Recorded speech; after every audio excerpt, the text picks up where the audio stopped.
السلام علیکم دوستو، یقین اولیاء میں آپ کا پھر سے خوش آمدید ہے۔ دوستو، کچھ لوگ ایسے ہوتے ہیں جن کے بارے میں جتنا سنو دل کہتا ہے اور سنو، جتنا پڑھو آنکھیں کہتی ہیں اور پڑھو۔ آج ہم ایک ایسی عظیم ہستی کی بارگاہ میں حاضر ہونے جا رہے ہیں جن کے نام سے اندھیری راتیں بھی روشنی میں بدل جاتی ہیں، جن کی ایک دعا نے کئی زندگیاں بدل دیں۔ جی ہاں دوستو، آج کی داستان ہے حضرت عبد القادر جیلانی رحمۃ اللہ علیہ کی۔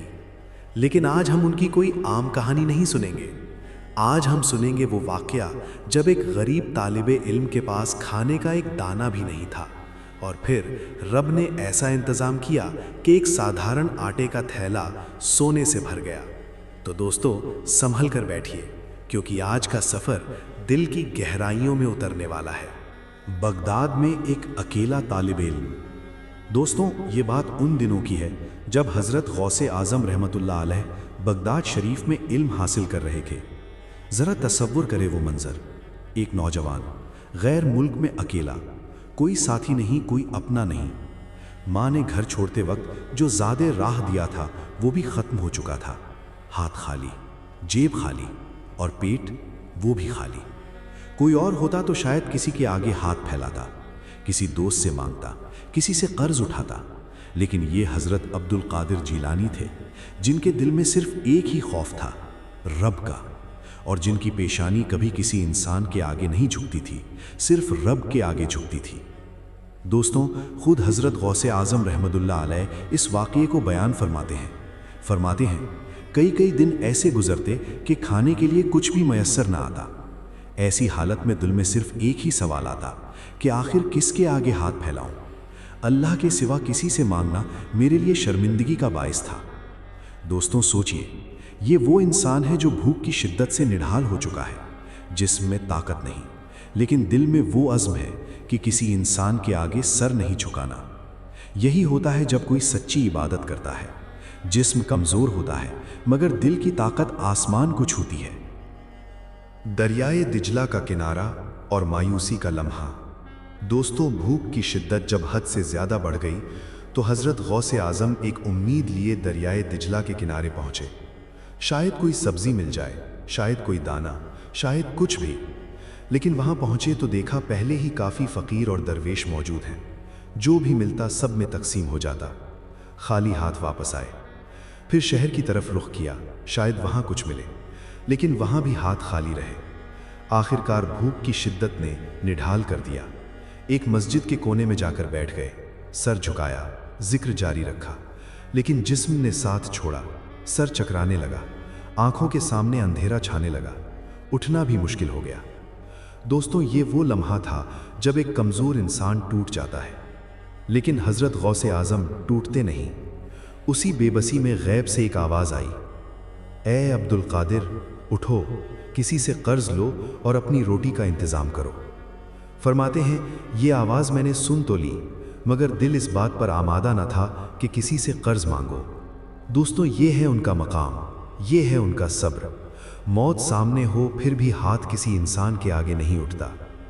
کچھ دیر بعد پھر آواز آئی، اے عبد القادر، تمہاری روٹی کے قرض کی ادائیگی کی ذمہ داری اللہ تبارک و تعالی نے خود لے لی ہے۔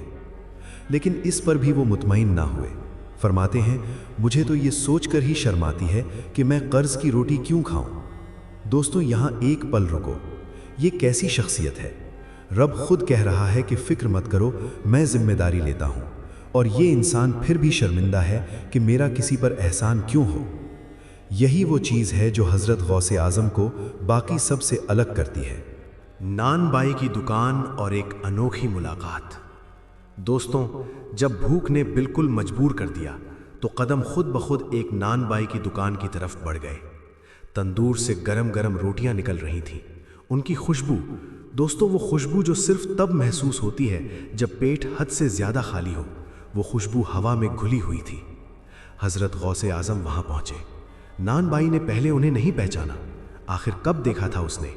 انہوں نے کبھی کسی سے روٹی نہیں مانگی تھی، کبھی مدد طلب نہیں کی تھی، لیکن دوستوں، رب نے اس نان بائی کے دل میں کچھ ڈالا، ایک عجیب سی کشش، ایک عجیب سی محبت۔ اس نے اس نوجوان کو دیکھا اور اندر ہی اندر محسوس کیا کہ یہ کوئی عام بندہ نہیں، یہ وہ شخص ہے جو اپنی پوری جوانی صرف رب کی راہ میں لگا چکا ہے۔ نان بائی نے ادب سے پوچھا، کیا آپ عبد القادر ہیں؟ فرماتے ہیں، ہاں، میں وہی عبد القادر ہوں جو بغداد شریف میں علم حاصل کرنے آیا ہے۔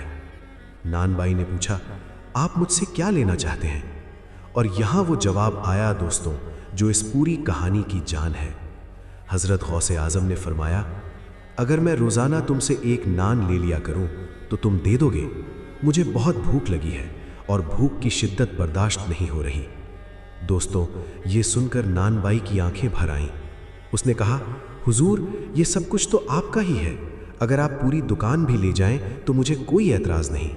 لیکن سرکار بغداد نے نرمی سے فرمایا، مجھے صرف ایک نان چاہیے، روزانہ 1 یا 1.5 نان دے دینا، اور جب میرے پاس رقم ہوگی میں تمہارا قرض ادا کر دوں گا، کیونکہ میں اپنے سر پر کسی کا قرض نہیں رکھنا چاہتا۔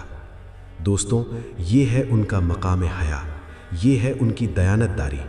دنیا میں شاید ہی کوئی ایسا انسان ہوگا جو بھوک سے نڈھال ہو اور پھر بھی احسان کا بوجھ اٹھانے سے انکار کرے۔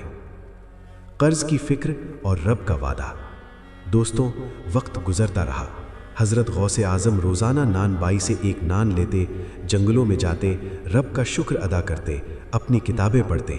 لیکن ایک دن دل میں ایک فکر آئی، میں روزانہ اس نان بائی سے نان لیتا ہوں، وہ محبت سے دیتا ہے، لیکن کیا یہ درست ہے کہ میں اس پر قرض بڑھاتا چلا جا رہا ہوں؟ میں نے اسے وعدہ کیا تھا کہ میں ادا کروں گا، لیکن میرے پاس رقم کہاں ہے؟ یہ فکر بار بار دل میں آنے لگی، اتنی زیادہ کہ کئی دن تک حضرت وہاں گئے ہی نہیں۔ سوچتے تھے، میں اس سے نظر کیسے ملاؤں؟ دوستوں، یہ ہے ایک اللہ والے کی پہچان۔ دنیا میں لوگ لیتے ہیں اور بھول جاتے ہیں، یہاں وہ ہستی ہے جو لینا بھی اس قدر مشکل سمجھتی ہے کہ خود کو نظر ملانے کے لائق نہیں پاتی۔ پھر غیب سے آواز آئی، اے عبد القادر جیلانی، اس جگہ چلے جاؤ جس کا ہم تمہیں اشارہ دیتے ہیں، بغیر کسی سے بات کیے وہاں جو چیز ملے اسے اٹھا لینا اور نان بائی کا قرض ادا کر دینا۔ آٹے کا تھیلا اور سونے کا کرشمہ۔ دوستوں، حضرت غوث اعظم نے ویسا ہی کیا، بتائی ہوئی جگہ کی طرف چلے گئے۔ وہ جگہ آبادی سے بہت دور تھی، وہاں صرف سناٹا تھا، کوئی نہیں، کچھ نہیں، صرف ویرانی۔ اور پھر دور سے ایک تھیلا چمک رہا تھا۔ حضرت قریب گئے، اٹھایا، کھولا، آٹے کا تھیلا تھا، بالکل تازہ، جیسے ابھی ابھی پیس کر بھرا گیا ہو۔ حضرت غوث اعظم اسے لے کر نان بھائی کے پاس پہنچے۔ نان بھائی نے حیرت سے پوچھا، حضور، یہ کیا ہے؟ فرماتے ہیں، خود دیکھ لو۔ نان بھائی نے تھیلا کھولا اور دوستو، اس کی سانس رک گئی۔ وہ چلایا، حضور، یہ آٹے کا تھیلا نہیں، اس کے اندر تو سونا ہی سونا ہے۔ نان بھائی نے عرض کی، حضور، اتنی بڑی رقم دینے کی کیا ضرورت تھی؟ روٹیاں زیادہ نہیں تھیں، تھوڑی سی رقم سے بھی قرض ادا ہو جاتا۔ اور سرکار بغداد نے فرمایا، دوستو، یہ وہ جملہ ہے جسے لکھنے کے لیے الفاظ کم پڑ جاتے ہیں۔ یہ اللہ تعالیٰ کا انتظام ہے، یہ اس کی رحمت اور برکت ہے جو اس نے تمہارے لیے فراخ کی۔ تمہارا قرض رب نے ادا کیا ہے، اور یہ اس کی مہر ہے کہ اس نے تمہارا قرض اپنے ذمے لے لیا۔ دوستو، رکو ایک پل۔ ایک طالب علم، گھر سے دور، بھوک سے نڈھال، کسی سے کچھ نہیں مانگا، صرف رب پر بھروسہ۔ اور رب نے کیا کیا؟ ایک سادہ سا آٹے کا تھیلا سونے سے بھر دیا۔ یہ کوئی جادو نہیں، یہ کوئی کہانی نہیں، یہ وہ رب کا وعدہ ہے جو اس نے قرآن میں خود فرمایا، وَمَن يَتَوَكَّلْ عَلَى اللَّهِ فَهُوَ حَسْبُهُ، جو اللہ پر بھروسہ کرے اللہ اس کے لیے کافی ہے۔ نان بھائی اس دن سے حضرت کا عقیدت مند بن گیا، کہنے لگا، حضور، آپ واقعی اللہ تعالیٰ کے خاص بندے ہیں۔ دوستو، آج کی اس داستان میں ایک سبق ہے جو صرف سننے کا نہیں، جینے کا ہے۔ حضرت غوث اعظم نے بھوک میں بھی ہاتھ نہیں پھیلایا، تنگی میں بھی رب کا دامن نہیں چھوڑا، قرض کی فکر میں بھی اپنی دیانتداری نہیں بیچی، اور رب نے کیا کیا؟ آٹے کے تھیلے کو سونے سے بھر دیا۔ دوستو، کیا ہم ایک بار اپنے رب پر ایسا بھروسہ کر سکتے ہیں؟ کیا ہم ایک بار اپنی فکر رب کو دے سکتے ہیں؟ اگر ہاں تو یاد رکھنا کہ وہ رب جو حضرت غوث اعظم کا تھا وہ آج بھی موجود ہے، وہ آج بھی سنتا ہے، وہ آج بھی دیتا ہے۔ اگر آج کی یہ داستان آپ کے دل کو چھو گئی ہو تو اس ویڈیو کو لائک ضرور کریں،